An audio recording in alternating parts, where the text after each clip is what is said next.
May we know your thoughts sa revelations kahapon ng mga diskaya sa umano'y korupsyon sa flood control project? Tingin niyo po ba may bigat yung statement nila? And si Curly Diskaya po nangihingi po sa inyo ng proteksyon para daw po sa seguridad niya after niyang pangalanan yung mga kongresistang sabi nila sangkot daw sa korupsyon. Yeah.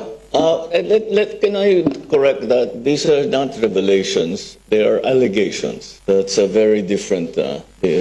Allegations and revelations are extremely different. So we will examine all the allegations that have been made. Ang lumalabas talaga dito, mula nung nasimulaan itong investigasyon at lahat niyan, ay patagal na talaga. Kaya ang lalim na ang lalim na nung kumbaga sa amag at napakalalim na na sa sistema. It's the system of this kind of corruption has been institutionalized. And if you look at the allegations that have been made, nagsimula sa 2003 pa ito. So this has been going for 21 years.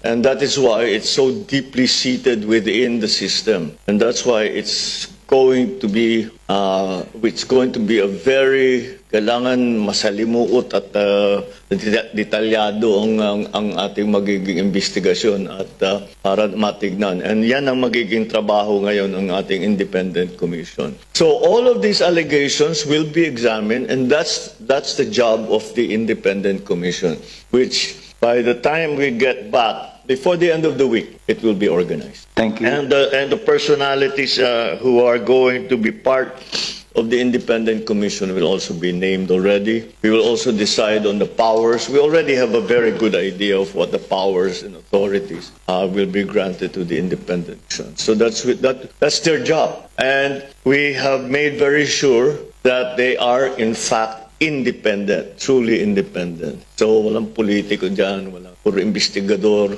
abogado para it's a technical exercise. So we will continue with all these inquiries hanggang talagang makita natin how did this happen? Paano tayo? Kasi kagaya ng nasabi ko noon, ang talagang dapat malaman kung paano tayo nagkaganto? How did we get to this terrible point where all of these actuations, ito yung mga kickback, lahat yung mga pinag-uusapan natin, naging institutionalized, naging normal. And that's what we are going to have to investigate, and we have to bubuwagin natin yung sistema.